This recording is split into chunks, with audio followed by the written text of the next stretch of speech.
بسم اللہ الرحمن الرحیم۔ السلام علیکم، میں ہوں نبیل شاہ اور آپ دیکھ رہے ہیں میرا یوٹیوب چینل نبیل شاہ آفیشل۔ اسلام اور جدید سائنس کے چیپٹر نمبر 9 میں آج آپ کے سامنے کائنات کی ابتدا یا اس کی پیدائش کے 6 ادوار کا قرآنی جائزہ پیش کروں گا۔ ولاگ شروع کرنے سے پہلے آپ سے درخواست کروں گا کہ اگر آپ نے ابھی تک میرے چینل کو سبسکرائب نہیں کیا تو ابھی کر لیجئے اور بیل آئیکن کا بٹن بھی دبا دیجئے تاکہ آپ کو میری آنے والی تمام ویڈیوز بر وقت ملتی رہیں۔ دوستو، قرآن مجید انسانیت کو جا بجا اس کے ارد گرد پھیلی ہوئی کائنات میں پھیلی ہوئی بے عیب عظیم اور باروب کائنات کا تذکرہ کرتے ہوئے یہ درس دیتا ہے کہ وہ اللہ رب العزت کی ہدایت کی پاسداری اور اطاعت گزاری کرے۔ مطالعہ قرآن سے یہ حقیقت واضح ہوتی ہے کہ جملہ کائنات کی تشکیل و تعبیر کا سلسلہ 6 ادوار سے گزرا ہے، جنہیں ہم انگلش میں 6 پیریڈ آف کریشن کا نام اور 6 ادوار کی تخلیق کا نام دیا جاتا ہے۔ سورہ یونس آیت نمبر 3 میں ارشاد ربانی ہے، اعوذ باللہ من الشیطان الرجیم، بسم اللہ الرحمن الرحیم، ان ربکم اللہ الذی خلق السماوات والارض فی 6 ایام، یقیناً تمہارا رب اللہ ہے جس نے آسمانوں اور زمینوں کی بالائی اور زیری کائنات کو 6 مراحل میں تدریجاً پیدا فرمایا۔ اسی طرح سورہ سجدہ آیت نمبر 4 اور 5 میں بھی ارشاد باری تعالیٰ ہے، اللہ الذی خلق السماوات والارض وما بینہما فی 6 ایام ثم استوى علی العرش یدبر الامر من السماء الی الارض ثم یعرج الیہ فی یوم کان مقدارہ 1000 سنۃ مما تعدون۔ اللہ ہی تو ہے جس نے آسمانوں اور زمین اور جو کچھ اس کے درمیان ہے کو 6 مراحل میں پیدا کیا، پھر اپنے تخت پر قیام فرمایا۔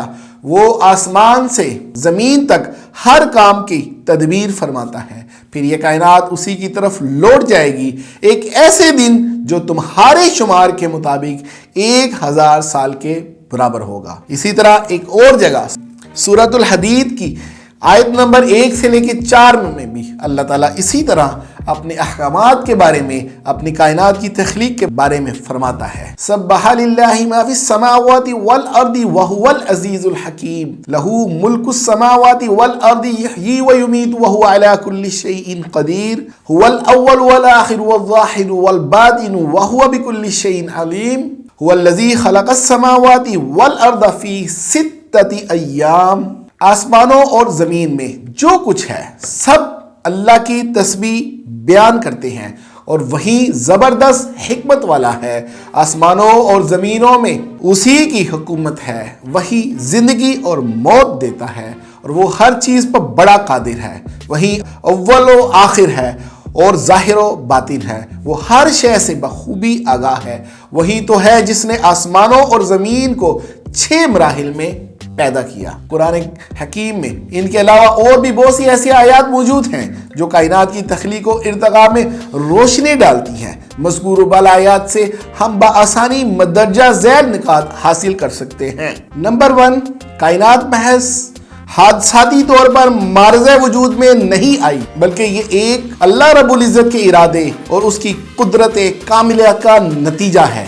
اس غیر محدود اور تعجب خیز کائنات میں پھیلا ہوا نظم و ضبط اور نظام یہ ظاہر کرتا ہے کہ اس کا وجود قدرت الہیہ کی کامل منصوبہ بندی کے تحت ہی قائم ہوا۔ جملہ کائنات کی تخلیق و ارتقاء ایسا مرحلہ وار عمل تھا، بتدریج 6 ارتقائی ادوار میں مکمل ہوا۔ اس دنیا میں وقوع پذیر ہونے والے تمام تر حوادث اور واقعات اس کے خالق کے بنائے ہوئے نظام اور حکم کے ساتھ مربوط ہیں۔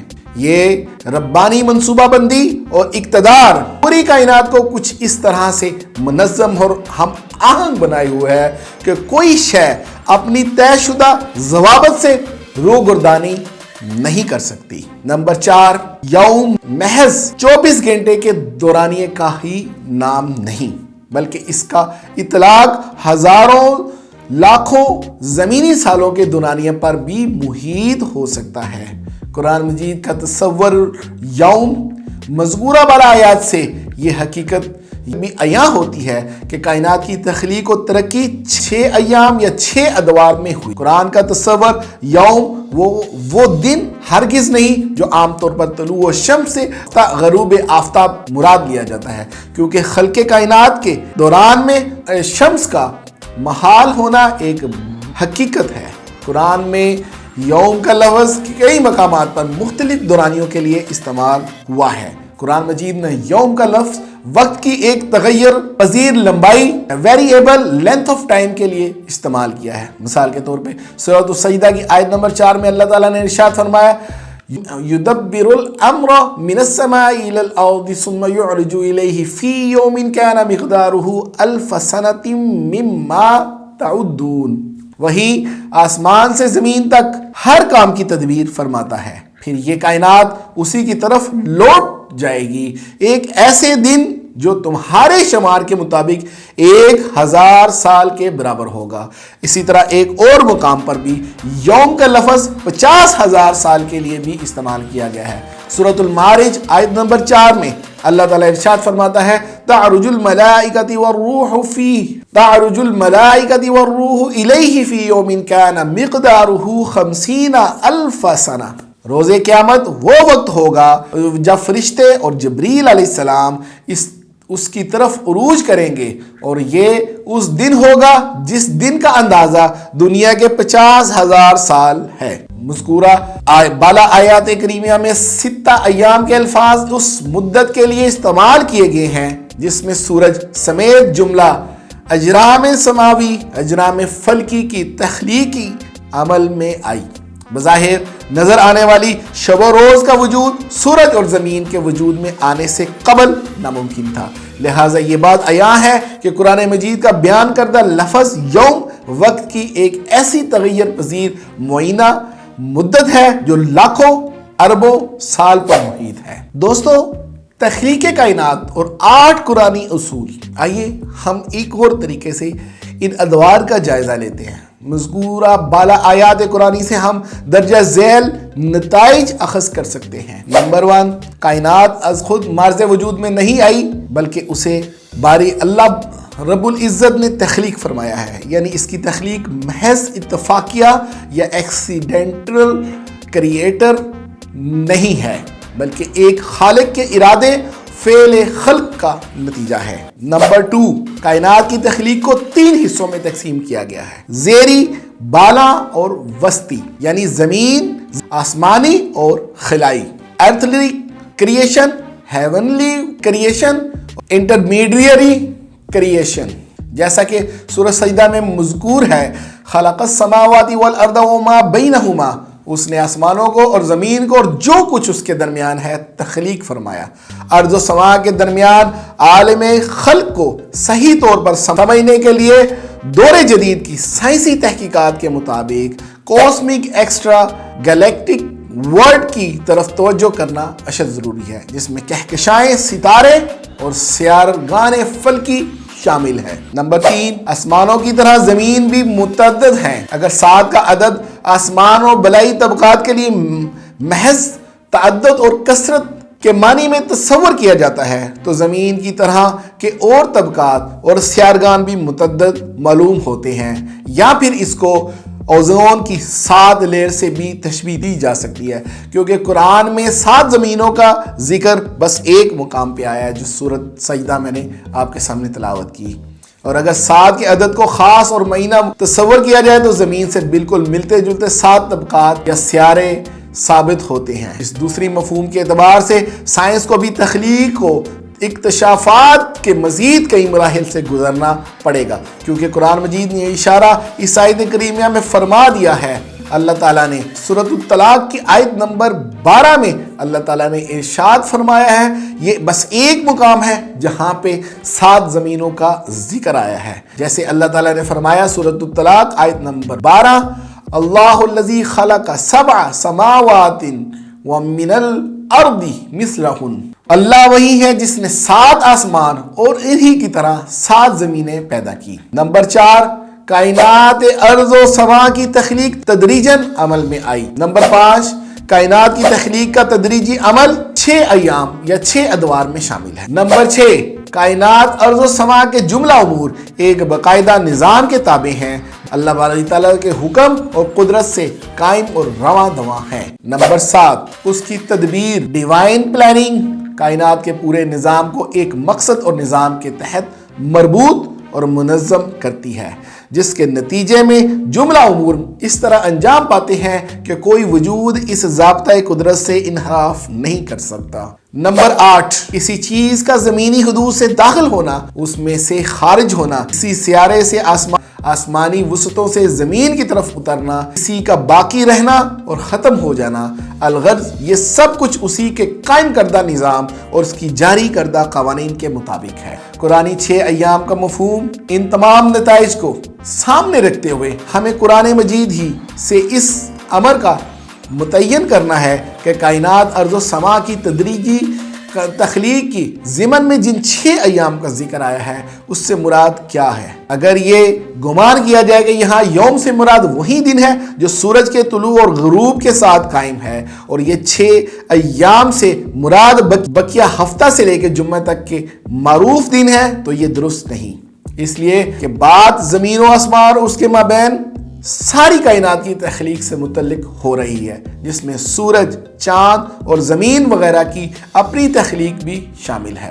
صاف ظاہر ہے کہ جب ابھی سورج، چاند اور زمین کی تخلیق خود عمل میں نہیں آئی تو اس وقت طلوع و غروب آفتاب کا نظام کہاں موجود تھا، اور جب سورج کے طلوع و غروب کا نظام ابھی مارز وجود میں نہیں آیا تھا تو معروف معنوں میں دنوں اور ہفتوں کی گنتی کا کوئی تصور ہی موجود نہ تھا۔ جب کائنات ارض و سما کے اس سلسلہ تخلیق کی مدت کو معروف معنی میں 24 گھنٹوں میں مشتمل 6 دنوں میں شامل نہیں کیا جا سکتا تو پھر سوال پیدا ہوتا ہے کہ 6 ایام سے مراد کیا ہے؟ جواب بالکل واضح ہے کہ یوم سے مراد ایک دور پیریڈ ہے جو ایک غیر مہینہ مدت لانگ سپین آف ٹائم پر مبنی ہو سکتا ہے، اور 6 ایام سے مراد ادوار تخلیق یعنی 6 پیریڈ آف کریشن ہے۔ قرآن مجید بھی یوم کے لفظ کو مختلف طویل مدتوں کے بیان کے لیے استعمال کیا ہے۔ ارشاد باری تعالیٰ ہے سورۃ سجدہ آیت نمبر 5 میں، میں دوبارہ ارشاد فرما دوں، یدبر الامر من السماء الى الارض ثم يعرج الیہ فی یوم کان مقدارہ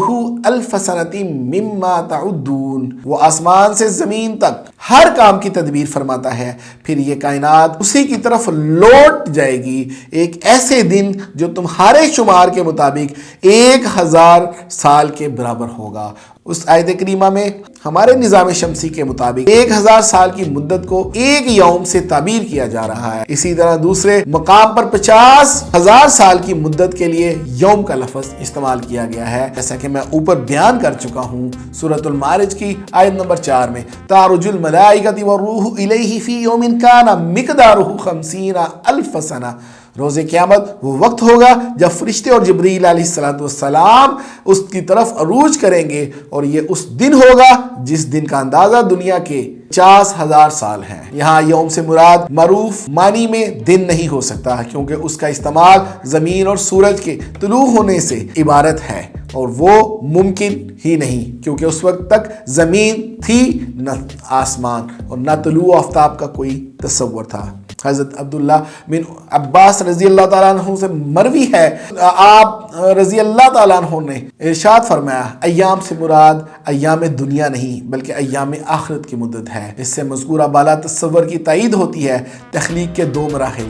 قرآن مجید کا تفصیلی مطالعہ ہمیں یہ حقیقت جاننے کے قابل بناتا ہے کہ کائنات کی تخلیق و ترقی 2 ایسے مراحل میں مکمل ہوئی جو 6 مختلف ادوار میں تقسیم کیا جاتا ہے۔ مرحلہ ما قبل ظہور حیات، مرحلہ بعد ظہور حیات، مرحلہ ما قبل ظہور حیات۔ یہ مرحلہ تخلیق کے 6 ادوار میں سے پہلے عہدوں پر مشتمل ہے۔ قرآن مجید کی یہ آیت مبارکہ اس حقیقت کو یوں عیاں کرتی ہے۔ سورۃ الفصلت کی آیت نمبر 12 میں اللہ تعالیٰ ارشاد فرماتا ہے، فَقَضَاهُنَّ 7 سَمَاوَاتٍ فِي يَوْمٍ حی فی کل سماء امرہا وزینا السماء الدنیا بمصابیہا وحفظا ذالک تقدیر العزیز العلیم۔ ان پر ان کے طبقات کو 2 ادوار میں مکمل 7 آسمان بنا دیا اور ہر آسمان میں اسی سے متعلق احکامات بھیجے، اور ہم نے آسمان دنیا کو چراغوں ستاروں سے آراستہ کیا اور اسے محفوظ بنایا۔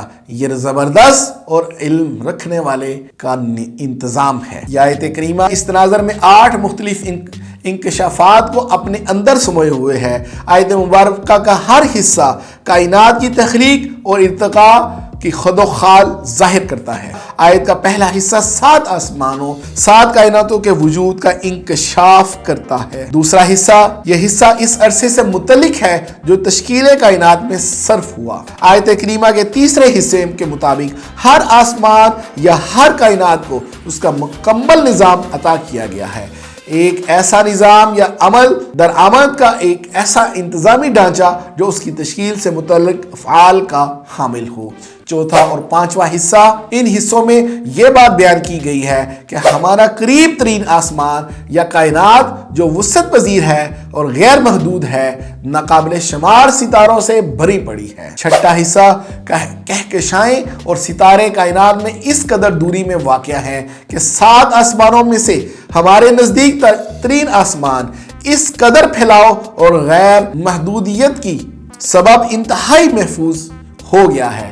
یہ بات انتہائی ضروری ہے اس پر روشنی ڈالنا کہ جو کائنات کا اپنا مادی حصہ ہے اور جو مادی ذرات کے لیے سفر کا تیز ترین اور حتمی ذریعہ ہے، اس کے لیے بھی کائنات اپنی بے پناہ توسیع کے سبب ناقابل فسخ ہے، اور واضح ہے کہ روشنی 3 لاکھ کلومیٹر فی سیکنڈ کی رفتار سے سمتی رفتار سے اس وسعت پذیر کائنات میں سفر کرتی ہے۔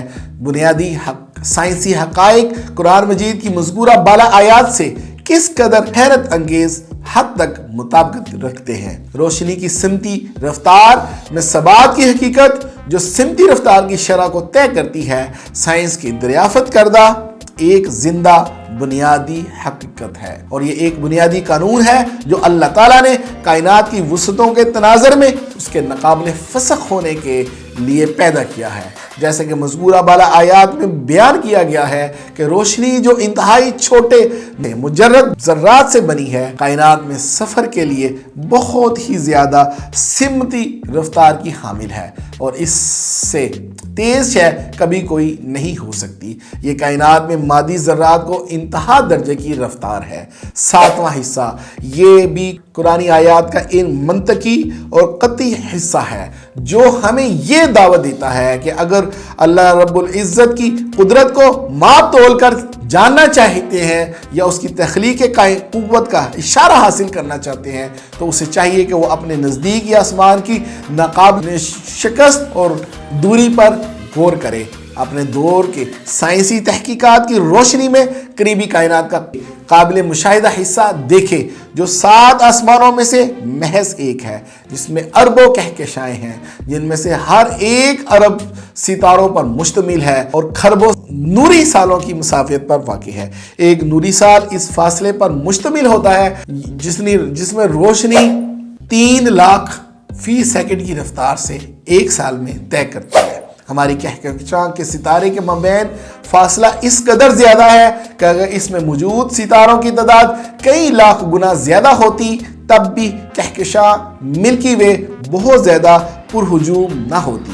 اس آیت ربانی کے 8ویں اور آخری حصے میں یہ بات بیان کی گئی ہے کہ اللہ رب العزت ہر شے کا جاننے والا ہے۔ اس کا مطلب یہ ہے کہ وہی 7 آسمانوں اور ہماری قابل شکست ریخت کائنات سمیت ہر شے کا خالق و مالک اور قادر مطلق ہے۔ کائنات کا ناقابل شکست اور ریخت ہونا اس قواصر کی دریافت سے متعلق ہو سکتا ہے جسے PKS 2000-300 کہا جاتا ہے۔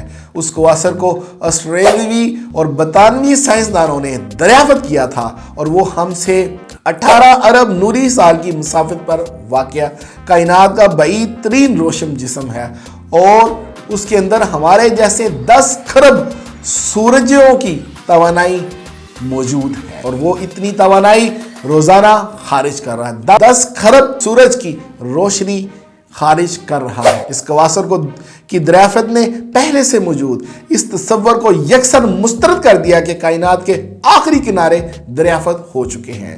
ماہرین تخلیقات کوسمولوجسٹ کا کہنا ہے کہ صحیح معنوں میں جدید سائنسی تحقیق ہی ایک ناقابل تردید حقیقت ہے، جبکہ کائنات سے متعلق روایتی شعور میں خطا کا بے حد امکان پایا جاتا ہے۔ ممکن ہے کہ نئی دریافتیں تصویر عالم کو مکمل طور پر تبدیل کر کے رکھ دیں۔ اگر آپ کو آج کا میرا ولاگ پسند آیا تو آپ سے درخواست ہے کہ اپنے دوستوں سے، قریبی عزیزوں سے اس کو خود بھی سبسکرائب کریں، اپنے دوستوں سے بھی سبسکرائب کروائیں، لائک اور شیئر کر دیجئے، کامنٹس بھی کر دیجئے۔ اب تک کے لیے اتنا ہی، اگلے ولاگ میں بہت جلد آپ سے دوبارہ ملاقات ہوگی۔ تب تک کے لیے مجھے اجازت دیجئے۔ اللہ حافظ۔